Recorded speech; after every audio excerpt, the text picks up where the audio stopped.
마지막입니다. 그리스도의 공로로 구원 얻음은 올바르고 적절하다. 이게 뭐냐면 우리가 기도했듯이 잘 아셔야 됩니다. 끊임없이 세상은 유일한 중보자. 유일한 중보자가 누굽니까? 예수 그리스도에 대해서 거부합니다. 그러니까 예수 그리스도가 유일한 중보자라고 하는 이 사실을 거부할 때 제일 합당한 건 뭐냐? 그의 공로로 우리가 구원을 얻는 게 아니다라고 하는 것을 제거하면 맞죠? 예수 그리스도의 유일한 중보자 되시면 사라져버려요. 근데 궁극적으로 바라는 게 뭘까요? 궁극적으로 바라는 것. 예수 그리스도의 이 중보자 되심의 사라짐, 그리고 이 가운데 누굴 더할까요? 뭐 사람의 지식을 넣든지, 과학을 넣든지, 아니면 사람의 공로를 넣든지, 율법을 넣든지, 수많은 것들을 대입해가지고 이것이 우리의 중보자, 우리를 구원케 하는 것입니다. 라고 하면서 없애어치고 싶은 게 있습니다. 그게 제가 질문에 달았어요. 결국에는 이 세상이 예수 그리스도라고 하는 이 그 유일한 중보자의 사상을 없애고 이분만은 유일한 구원의 길이 아니다라는 것을 없애고 이분은 단순하게 도구일 뿐이다라고 외치고 싶었던 것 중에 가장 큰 목적이 있어요. 뭘까요? 기독교 신앙의 근본이 흔들려 버립니다. 뭐가 흔들릴까요? 예수 그리스도의 중보자 되심만 없으면 뭐가 흔들리느냐? 자요. 삼위일체 사상이 깨어져 버립니다. 그러니까 궁극적으로 원하는 건 뭘까요? 칼빈은 이렇게 하나님의 은혜라고 해놓고 예수 그리스도의 공로라고 하면은 이거는 말도 안 된다. 그래서 예수 그리스도는 도구일 뿐이다. 그는 도구로서 쓰임을 받은 거지. 그리고 그가 이루신 공로는 나중에 가면 뭐라 하냐면 자신을 위한 공로라고 딱 합니다. 그렇게 해서 예수 그리스도의 신성을 제거하고 예수 그리스도의 유일한 중보자 사상을 제거한 결과 예수 그리스도는 뭐가 아니다? 하나님, 신이 아니다. 그 순간에 깨어지고 박탈당한 게 뭡니까? 삼위일체 사상이 박탈돼요. 기독교의 근간을 흔들어 버리는 겁니다. 그러면 칼빈은 과연 예수 그리스도의 그 공로와 이 은혜, 한마디로 예수께서 이루신 그 십자가의 공로, 맞죠? 이거랑 은혜가 조화를 이룰 수 있느냐? 이겁니다. 예수 그리스도의 그 십자가의 공로를 하고 은혜라고 하면 말이 이상하지 않느냐? 그러니까 예수 그리스도의 공로는 아니다. 그는 도구다. 은혜면 은혜지. 맞죠? 그러면서 이거 어떻게 조화를 이룰 수 있느냐? 그걸 지금 칼빈은 지금 2장 17절을 통해서 분명히 우리에게 말하고 있어요. 그러면 어거스틴의 한번 말을 들어보십시오. 좀 길지만 1번, 2번, 3번, 4번 제가 가로를 쳐놨습니다. 자, 1번 한번 크게 한번 읽어주시길 바랍니다. 시작. 그 사람이 무엇 때문에 하나님의 독생자가 되기에 합당했으며 또한 하나님과 동일하게 영원한 말씀에 의해서 밀격의 동의를 얻기에 합당했는가. 앞에가 1번입니다. 인간부터 해서 한 문장이 1번, 뒤에 2번. 그래, 다시 한번 우리 1번 크게 한번 읽어주시길 바랍니다. 시작. 인간 그리스도 예수님이 주신 구세주는 정과 은혜에서 가장 밝은 존재이시다. 다시 말하면 그분의 인성 안에 행위들이나 믿음의 어떤 선행적 공로로 얻어진 것과 같은 것이 그분의 성격이 아니라는 것이다. 말이 어렵죠?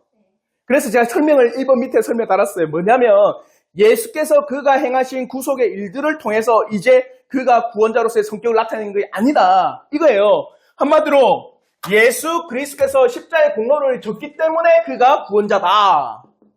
그러면 십자가 안 지면 구원자가 아니다. 그렇게 할 필요가 없다. 이건 말입니다. 그게 아니라는 거예요. 예수 그리스도는 그 자체로 뭐였다는 거예요. 우리의 구원자로서 뭘 졌다는 거예요. 십자가를 졌다라는 거예요. 십자가를 졌기 때문에 구원자다. 그럼 공로죠. 맞죠?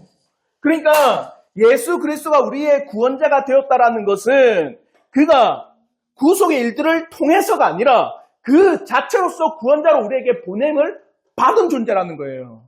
그래 더 이상 더 또 뭐라 설명하느냐 2번을 한번 읽어보시기 바랍니다. 시작. 그 사람이 무엇 때문에 하나님의 독생자가 되기를 합당했으며 또한 하나님과 동일하게 영원한 말씀에 의해서 인격의 공의를 얻기에 합당했는가. 그겁니다. 예수 그리스도께서 하나님의 아들이시고 영원한 말씀인데 그가 사람의 몸을 입고 연합되었다고 하는 것은 어떻게 설명할 수 있는가?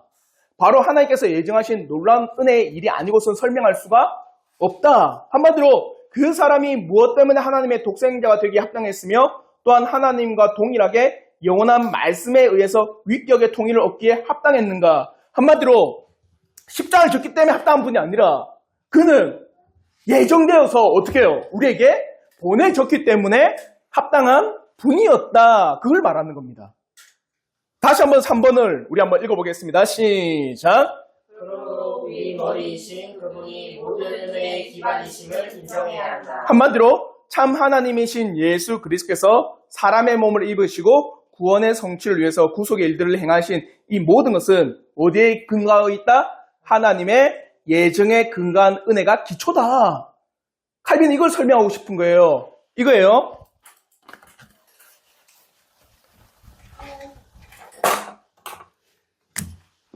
예수 그리스도께서 우리의 중보자가 되심에 대해서 뭡니까? 십자가를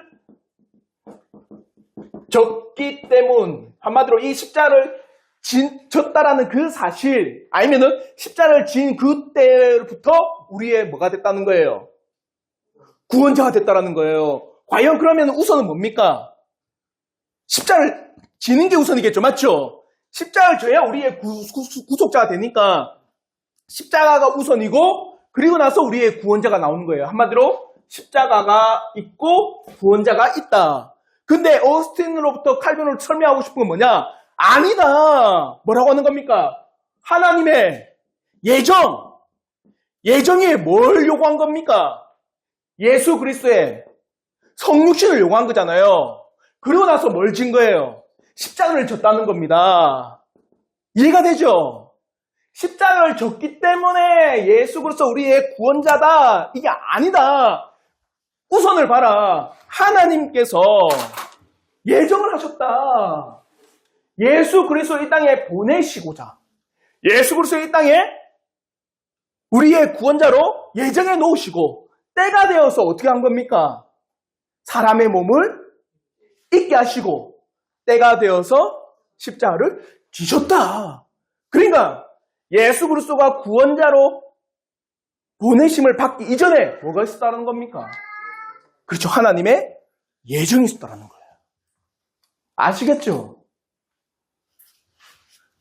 그러면 이제 4번을 우리 한번 어거스틴의 말 4번 한번 우리 한번 읽어보겠습니다. 시작. 그분은 각자의 그에 따라 자신의 모든 이론을 통해 그것을 흘러내신다. 사람이 그 믿음의 시초부터 그리스도에 된 것은 그리스도이신 그 사람으로 하여금 시초부터 그리스도가 되시로 한 바로 그 유일한 은혜로 말미암는 것이다. 뭐냐면 우리가 그리스도인이 된 것도 언제? 하나님의 창세전에 우리를 예정했기 때문에 그리스도인이 되었다. 그와 더불어서 예수께서도 그리스도의 일을 하신 공로도 바로 창세전에 예정되었기 때문에 그 일을 진행하신 것이다. 이걸 칼빈을 통해서 어거스틴을 통해서 칼빈이 우리에게 말하고 있는 바입니다. 예수 그리스도는 하나님의 예정하에 우리에게 보내주신 거고 우리 또한 어떻게 해요? 하나님의 예정하에 예수 그리스도를 믿음으로 고백하여 외치신 거다. 그러니까 은혜가 선행이라는 거예요. 무슨 말인지 알겠죠? 그래서 그리스도의 공로의 시작을 보십시오. 예수 그리스도의 구속 사역을 이야기할 때 삼위일체 하나님으로부터 시작해야 한다. 그 이유는 그분의 전적인 선한 기쁨, 그 예정과 선택, 선한 기쁨 때문에 우리를 위해 구원을 이루도록 중보자를 임명하셨기 때문이다. 한마디로 우리가 예수 그리스도의 구원을 이야기함에 있어서 우리는 십자가를 이야기하고 우리는 십자가에 대한 놀라운 은혜를 이야기하지만 그 일 앞서서 뭘 먼저 이야기를 해야 되느냐? 우리의 구원에 대해서 십자가가 1번이 아니다라는 거예요. 뭐가 1번이라는 겁니까? 그렇죠. 삼위일체 하나님께서 그 예정하심, 이 예정도 우리 알죠? 그의 기쁘신 뜻입니다. 우리가 토기장이한테 왜 나를 그렇게 만들어? 그렇게 할 수 없는 하나님의 기쁘신 뜻 안에서 예정이 되어 누굴? 성자이신 그렇죠. 예수 그리스도를 이 땅에 보내신 거다. 우리의 구원의 시작은 어디로부터 봐야 되는 겁니까? 삼위일체 하나님의 예정으로부터 봐야 된다는 거예요. 그래서 그리스도의 공로를 하나님의 자비함과 대립시키는 것은 경솔한 행동이다. 아시겠죠? 대립된다는 게 뭡니까?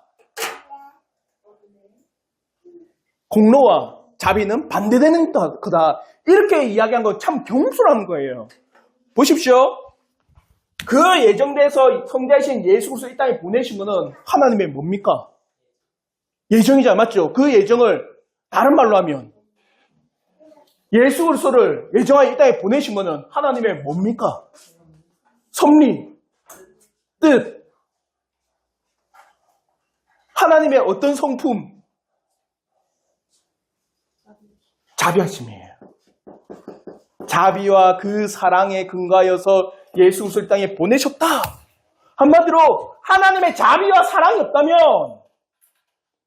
죄는 다 뭡니까? 하나님의 공의로 말미암아 죄인은 전부 어떻게 돼요? 심판받아야 되죠. 맞죠? 저주를 받아야 되고 진노 안에 형벌을 받아야 되는 게 하나님의 공의입니다. 그러나 하나님께서 어떻게 우리에게 자비와 사랑을 베푸셔서 누굴 예정하신 거예요? 그렇죠. 예수 그리스도를 예정하셨다. 그러니 예수 그리스도가 이 십자가를 졌다는 것과 하나님의 자비와 사랑이 반대된다는 것은 결코 아니라는 거겠죠. 대립이 아니라는 겁니다. 그래서 칼빈이 뭐라냐? 주종의 관계다. 한마디로 앞 그리고 나서 일어난 일. 먼저 선후의 관계라는 거예요. 대립의 관계가 아니라 대립은 수많은 사람들이 없애고 싶어하는 겁니다. 예수 그리스도의 공로를. 대립하는 거는 뭡니까? 반대된다는 거잖아요. 왜 반대하고 싶을까요? 예수 그리스도의 공로를 없애고 뭘 집어넣으려고? 그렇죠. 다른 것들을 집어넣으려고. 그러려면 대립되거나 반대되거나 그것을 거부해야 돼요. 근데 칼빈은 어거스틴으로 말미암아 하나님의 예정과 삼위일체 하나님의 놀라우신 그 기쁘신 뜻을 딱 설명하고 나서 하나님께서 그 기쁘신 뜻은 하나님의 자비와 사랑이다. 그 자비와 사랑으로 말미암아 예수께서 성자께서 예정되어셔서 이 땅에 십자가를 지셨다. 그러니 어찌 그 십자가를 진 그 공로와 하나님의 자비와 은혜가 대립이 되느냐? 선후의 관계라는 거예요. 아시겠죠? 하나님의 자비와 공로를 주종으로 생각해야 된다. 여기 말하는 주종이 선후입니다. 선후. 그래서 공로와 자비가 같이 시작한다고 생각해서는 안 된다. 하나님의 영혼의 관계이고 예수 그리스도의 성육신의 예정이 한마디로 하나님의 영혼의 관계는 성육신입니다. 시간의 관계는 뭡니까? 성육신이 일어난 구속의 때입니다. 이걸 여러분이 잘 아셔야 돼요. 자, 설명해 드릴게요. 뭐냐면 우리 인간의 한계, 많은 사람이 한계를 가지고 있는, 제약을 받는 게 딱 하나 있습니다. 모든 사람이 뭘 제약을 받을까요? 그렇죠. 시간의 개념. 자요. 이거는 무한입니다. 이건 누구의 시간일까요? 그렇죠. 하나님의 시간은 무한입니다. 그러나 우리의 시간은 뭡니까? 지구는 태초가 있고 맞죠? 또 뭐가 있습니까? 그렇죠. 종말이 있습니다. 이게 우리의 시간입니다. 그럼 하나님의 시간은 영원전이에요. 그러면 예수 그리스도를 예정하여 보내신 거는 그걸 예정하실 때는 언제라는 겁니까? 그렇죠. 영원전입니다. 그러니까 예수 그리스도를 예정하여 그가 예수께서 십자가를 지시도록 예정된 이 사건은 영원의 관계라는 거예요. 영원. 아시겠죠? 그리고 하나님의 그때 십자가의 때는 그리고 성육신의 때는 이거는 시간의 관계라는 거예요. 그 시간의 때에 오셨다는 거 아시겠죠? 그러니까 이게 주가 이게 종이 되는 거예요. 이해? 오케이, 바이. 그래서 하나님의 선하신 기쁨을 떠나서는 그리스도의 그 어떤 공로도 없는 거다. 이걸 기억하십시오. 하나님의 선한 기쁨을 떠나서 어떻게 그리스도의 공로가 있으며 하나님의 선한 기쁨을 떠나서 그리스도가 어떤 공로가 될 수 없다. 그러면 성경적인 근거 자요. 요한복음 3장 16절 뒷페이지 이 페이지에 보면 요한복음 3장 16절인데 우리 한번 다 같이 한번 크게 한번 읽겠습니다. 시작. 하나님이 세상을 이처럼 사랑하사 독생자를 주셨으니 이는 그를 믿는 자마다 멸망하지 않고 영생을 얻게 하려 하시니라. 보십시오. 독생자를 주었다 하나님의 사랑이다 이겁니까? 아니죠. 하나님이 세상을 어떻게 한 겁니까? 사랑했기 때문에 누굴 준 거예요? 독생자를 내어주신 겁니다. 우선순위를 이야기한 겁니다. 여기서 우리는 하나님의 사랑이 최고의 원인 혹은 근본으로서 첫째 자리를 차지해야 된다. 그러니까 이거예요, 이거. 하나님의 놀라운 사랑이 누굴? 예수 그리스도를 예정하사 그 시간의 때에 성육신하도록 하시고 그리고 그 시간의 때에 뭘 하셨다? 십자가를 지셨다. 그리고 그 시간의 때에 누가? 우리가 인간이 믿음을 가지도록 하셨다. 그리고 그 시간에 우리가 믿음을 말며 우리 또한 예수 그리스도 안에 삶을 살도록 하셨다. 이 관계를 설명한 거예요. 그러니까 우리가 믿음을 가지고 그리고 그 시간에 십자가를 지신 거고 그 시간에 성육신 이루신 거고 그 시간에 예수로서의 예정하신 이 모든 것은 그 근본과 그 기초와 그 순서의 가장 첫 번째 뭡니까? 하나님의 사랑이라는 거예요. 하나님의 사랑과 자비가 예수 그리스도를 예정했고 시간의 때에 성육신하게 하셨고 시간의 때에 십자가를 지게 하셨고 시간의 때에 우리에게 믿음을 허락하셔서 그와 더불어 우리가 예수 그리스도를 위해서 살아가도록 만들어 주셨다. 그 근본을 쭉 올라가 보니까 어디에 딱 도달한다? 하나님의 사랑에 도달한다. 그게 요한복음 3장 16절 말씀이에요. 하나님이 세상을 이처럼 사랑하사 독생자를 주셨으니. 그러니 예수 그리스도의 공로와 하나님의 은혜는 대치되지가 않는다. 요한일서 4장 10절도 마찬가지로 이야기하고 있죠. 요한일서 4장 10절 한번 보십시오. 우리 한번 요한일서 4장 10절 말씀 우리 한번 다 같이 한번 읽겠습니다. 시작. 사랑은 여기 있으니 우리가 하나님을 사랑한 것이 아니요 하나님이 우리를 사랑하사 우리 죄를 속하기 위하여 화목제물로 그 아들을 보내셨습니다. 똑같이 이야기하죠. 하나님이 우리를 어떻게 했다? 사랑했기 때문에 누굴 보냈다? 예수 그리스도를 보내셨다. 사랑의 시작은 무엇인가? 우리로부터 시작하지 않습니다. 하나님께서 우리를 사랑하셨고 그 사랑으로 말미암아 그리스도를 이 땅에 보내신 겁니다. 자, 질문. 하나님께 우리가 사랑을 얻게 된 것의 시작은 어디로부터인가? 사랑을 얻게 된 시작은 언제부터입니까? 언제부터 사랑을 얻었어요, 우리가? 창세 전에. 그러면 그렇게 사랑을 얻을 수 있는 때에도 그 근거는 무엇인가? 한마디로 사랑을 얻게 된 그 근거. 이걸 여러분이 이해를 잘 봐요. 시간의 개념 안에서 이걸 이해하면은 하나님의 그 사랑의 깊이를 알 수 있습니다. 다는 모르겠지만 하나님의 시간은 무한입니다. 맞죠? 이거 하나님의 시간입니다. 그러나 여기서 말하는 우리를 사랑했다라는 것은 언제일까요? 그렇죠. 창세전에 이전에 우리를 사랑하사 누굴 보내신 거예요? 보내시려고 한 거예요. 예수 그리스도를 보내시려고. 우리를 사랑하는 창세전입니다. 맞죠? 우리를 사랑하는 창세전이고 여기서 말하는 사랑을 얻게 된 그 근거는 언제? 창세전에 누굴 통해서? 그렇죠. 예수 그리스도의 이 예정을 통해서 한마디로 우리는 뭡니까? 죄인이죠. 맞죠? 태초에 우리는 죄인으로서 모든 사람이 죄 가운데 태어납니다. 맞죠? 근데 그 하나님의 사랑에서 죄인이 사랑받을 수 있을까요? 죄인은 진노의 대상입니다. 죄인은 반드시 하나님의 심판의 대상이에요. 결코 죄인을 사랑하지 않습니다. 하나님과 죄는 관계가 없어요. 그런데 우리를 사랑했대요. 어떻게 말할 수 있을까요? 이거예요.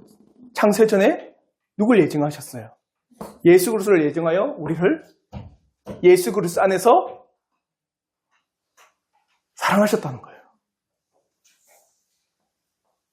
이해가 됩니까? 그 사랑의 깊이를 아셔야 돼요. 그걸 이야기한 겁니다. 사랑을 얻게 된 그 근거는 어디에 있느냐? 우리 자체에 있는 게 아니라 누구? 예정된 예수 그리스도 안에 우리의 사랑의 근거가 있다라는 거예요.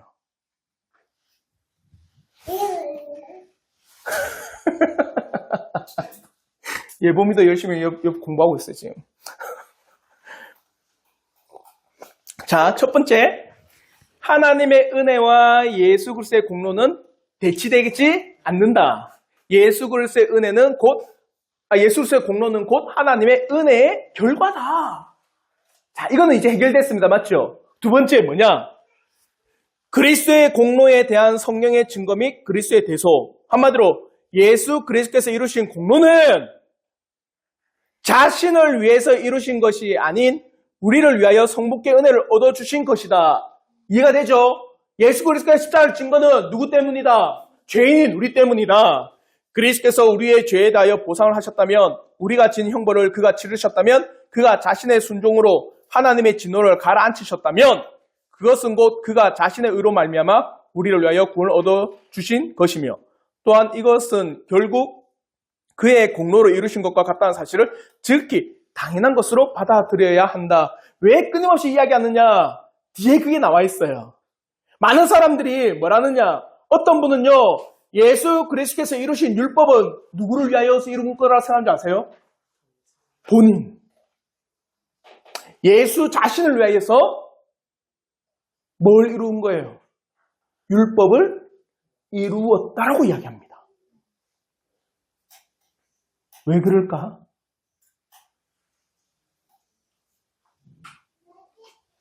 자, 처음에 우리가 이야기했죠. 첫 시초에 그 당시에 수많은 사람들이 예수 그리스도의 그 중보자에 대해서 이야기할 때 예수께서는 우리가 믿으면 이겁니다. 창세전에 하나님께서 어떻게 해서 예정하사, 맞죠? 우리의 중보자로 세우시고 그 시간의 때에 성육신과 십자가를 지시게 이게 우리의 믿음입니다. 맞죠? 근데 수많은 이단들과 오류 가운데 있는 사람들은 예수 그리스도는 언제 십자가를 지셨을 때 뭐가 됐다는 거예요? 우리의 중보자가 될 수가 있다. 그전에는 아니다. 그러니까 예수 그리스도께서는 십자가를 지시기 전에 뭘 해야 됩니까? 자신을 위해서 율법을 그렇죠. 이루셔야 돼요. 그 율법을 이룬 가운데 십자가를 져야지 이 십자가는 자신과 이 율법은 자신을 위해서 이루어진 거고 그것을 믿을 때 우리는 어떻게 한다는 거예요? 구원을 얻는다라고 생각을 합니다. 그래서 예수께서 지신 십자가는 누구를 위한 십자가? 그렇죠. 자신을 위한 십자가라고 이야기해요. 칼빈은 그를 이야기합니다. 그게 아니다. 예수 그리스도께서 이루신 공로는 자신을 위해서 이루신 것이 아닌 우리를 위하여서 이루신 것이다. 그러면 밑에 히브리서 9장 28절 우리 한번 함께 읽어보도록 하겠습니다. 히브리서 9장 28절 우리 한번 다 같이 읽겠습니다. 시작. 이와 같이 그리스도도 많은 사람의 죄를 담당하시려고 단번에 들으신 바 되셨고 구원의 경을 위하여 죄와 상관없이 자기를 바라는 자에게 두 번째 나타나시리라. 자요. 그리스도도 많은 사람의 뭘 담당하기 위해서? 죄를 담당하기 위해서 그가 십자가를 지신 것이다.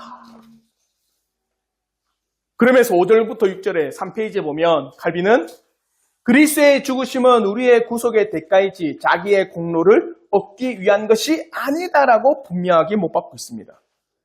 예수 그리스도의 죽으심, 죄인을 형벌해서 구속하시기 위한 대가를 치르신 것이다. 바울 사도는 하나님께서 그리스도의 죽음으로 구속의 값을 주셨다는 점에서 그의 은혜를 높이 기리며 그리고 나서 그리스도의 피를 피난처로 삼으라고 우리에게 명하고 있다. 의를 얻었으므로 우리가 하나님의 심판대 앞에 안전하게 서게 되었다는 것이다. 그리스도로 말미암아 구원이 우리에게 베풀어졌을 뿐 아니라 그의 은혜로 성부께서 이제 우리를 향하여 긍휼히 여기시게 되었다. 한마디로 바울 사도를 뿐만 아니라 하나님의 말씀에서 끊임없이 우리에게 외치고 있는 바는 뭐냐? 예수 그리스도의 그 십자가는 누구를 위한 십자가다? 죄인인 우리를 위한 십자가다. 한마디로 예수 그리스도께서 지신 십자가는 죄인을 위한 십자가요. 죄인의 그 죄를 해결하기 위한 십자가니 당신들은 뭘 의지하라? 예수 그리스도의 십자가, 그의 공로를 의지하라. 바울 사도가 끊임없이 우리에게 말하고 있는 바가 이 사실이다.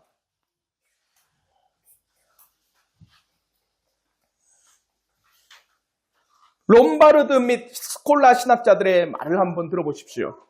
우리 한번 롬바르드 및 스콜라 신학자의 말, 우리 한번 다 같이 한번 읽겠습니다. 시작. 그리스도께서 과연 자기 자신을 위하여 공로를 세우신 것이 있느냐고 묻는다. 이것은 어리석은 호기심에 지나지 않는다. 어리석은 호기심에 지나지 않는다. 근데 재밌는 게 있어요. 오늘날 많은 목회자들이 이걸 믿고 있어요. 예수 그리스도의 십자가도 뭐다? 자신의 소위 말하면 자신을 위한 십자가였다. 그러므로 그의 율법에 순종하심도 자신의 그 놀라운 의를 이루기 위한 율법에 순종하심이었다고 이야기를 해요. 율법에 순종하심과 예수 그리스도의 십자가의 지심은 전적으로 누구를 위한?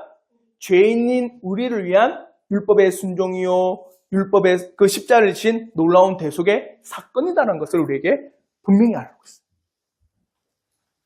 그러므로 야고보서 17장 19절 또 그들을 위하여 내가 나를 거룩하게 하오니 이는 그들도 진리로 거룩함을 얻게 하려 함이니이다. 이걸 가지고 딱 반론을 합니다. 보라, 내가 나를 거룩하게 하였다. 여기서 말하는 내가 누굽니까? 예수죠. 예수님께서 자신을 어떻게 하게 한 겁니까? 거룩하게 하였다. 그러니까 그 율법을 지키는 것도 자신이 어떻게 해요? 거룩하게 위해서 또 십자가를 진 것도 먼저는 내가 하나님 앞에 거룩한 존재로서 있고 그러서 예수는 우리의 중보자로 서기 위해서 이 딱 반론을 드려야 됩니다. 그러면 뭐라느냐? 이 말씀의 뜻은 이에 대해서 완전한 답이 있다. 바울은 그리스도께서 높아지셨다고 하는 이 이유를 논하는 것이 아니고 한마디로 내가 나를 거룩하게 하오니 그래서 이제 거룩하지 못한 그리스도가 이제 거룩하게 된 것을 말하는 게 아니라 예수 그리스도에 뭐가 있습니까? 이전에는 십자가를 지심, 낮아지심 있죠, 맞죠? 낮아지심 다음에 뭐가 있습니까? 높아지심. 그래서 여기에서 말하는 거룩하게 되었다라는 거는 뭐가 있다라는 거예요? 높아지심을 이야기한 거예요. 그러니까 이 말씀을 어떻게 합니까? 오해를 한 거죠. 한마디로 내가 나를 거룩하게 하오니 이걸 가지고 예수께서 원래라면 사람이었는데 어떻게 해요? 율법을 다 순종하심으로 말미암아 뭐가 되었다? 우리의 중보자가 되었다. 이건 오류입니다. 우리는 이거 창세전에 그러니까 이걸 왜 그 근거의 말씀을 뭘로 두냐? 내가 나를 거룩하게 하오니 이걸 근거로 들었다. 칼빈은 설명합니다. 그게 아니다. 예수 그리스도에 뭐가 있냐? 낮아지심이 있고 그래서 나중에는 뭡니까? 높아지심이 있지 않느냐? 그 높아지심, 부활과 승천과 하나님 보좌 우편에 앉으심과 이 세상을 심판하러 오심 그로 말미암아 내가 어떻게 해요? 영광 가운데 거룩한 그렇게 그 뜻을 낮아지심이 있다면 높아지심에 그것을 설명하기 위한 것이다. 예수가 거룩하게 돼야 될 존재를 이야기한 게 아니라 그걸 설명한 것이 근본적으로 거룩하지 못한 존재가 거룩하게 된다는 것을 설명한 것이 절대 아니다. 오직 예수 그리스도의 대속은 자기를 위한 것이 아니다. 오직 죄인을 위한 대속이요 구속의 역사임을 우리가 분명히 보아야 한다. 칼빈은 이걸 통해서 2권 17장을 딱 마무리함으로 뭘 이야기하느냐? 오직 인간의 2권의 첫 번째 뭡니까? 2권 1장은 원죄. 사람은 죄인이다. 그 죄인에게 필요한 건 누구냐? 죄를 해결할 수 있는 그분이 필요하다. 그분은 누구냐? 사람과 하나님이 되신 유일한 중보자가 되셔야 된다. 그러면 사람이시고 참된 중보자가 되신 분은 누구냐?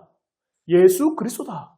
그의 인성과 신성이 위격적 연합 가운데서 구속의 놀라운 일들을 이루셨다. 그럼 그 구속의 놀라운 일들이 어디에 기록되어 있느냐? 어디에 기록되어 있습니까? 사도신경. 이 성경에서 말하는 사도신경에 예수께서 그 낮아지심과 높아지심, 그 놀라우신 구속의 사건을 요약하고 있다. 그래서 예수 그리스도만이 우리의 유일한 중보자가 되신다. 그러면서도 많은 사람들은 아니다. 예수 그리스도의 그 은혜로 우리는 하나님의 은혜로 구원받는 거고 예수 그리스도의 그 공로는 단지 도구일 뿐이다. 어떻게 은혜와 공로가 뭡니까? 함께 갈 수 있느냐? 칼빈은 그에 대해서 쭉 설명하면서 예수 그리스도의 그 십자가의 공로는 창세전에 이미 하나님께서 은혜 가운데 그 사랑과 자비 가운데 예정되었고 시간의 때에 우리에게 오셨고 시간의 때에 십자가를 지셨고 시간의 때에 우리가 믿게 된 놀라운 하나님의 은혜의 기초에 우리에게 보내진 거다. 그와 더불어 또 수많은 사람들이 뭐랍니까? 예수 그리스도의 그 율법에 순종하심과 십자가를 지심은 자신을 위해서 자신이 먼저 그것을 지고 난 후에 뭡니까?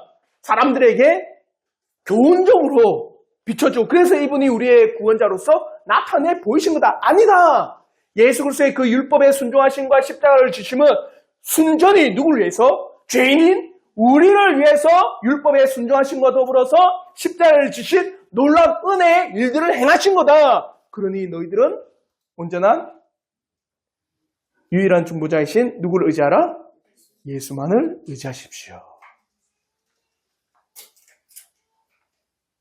자, 여기 이렇게 해서 2권이 끝납니다.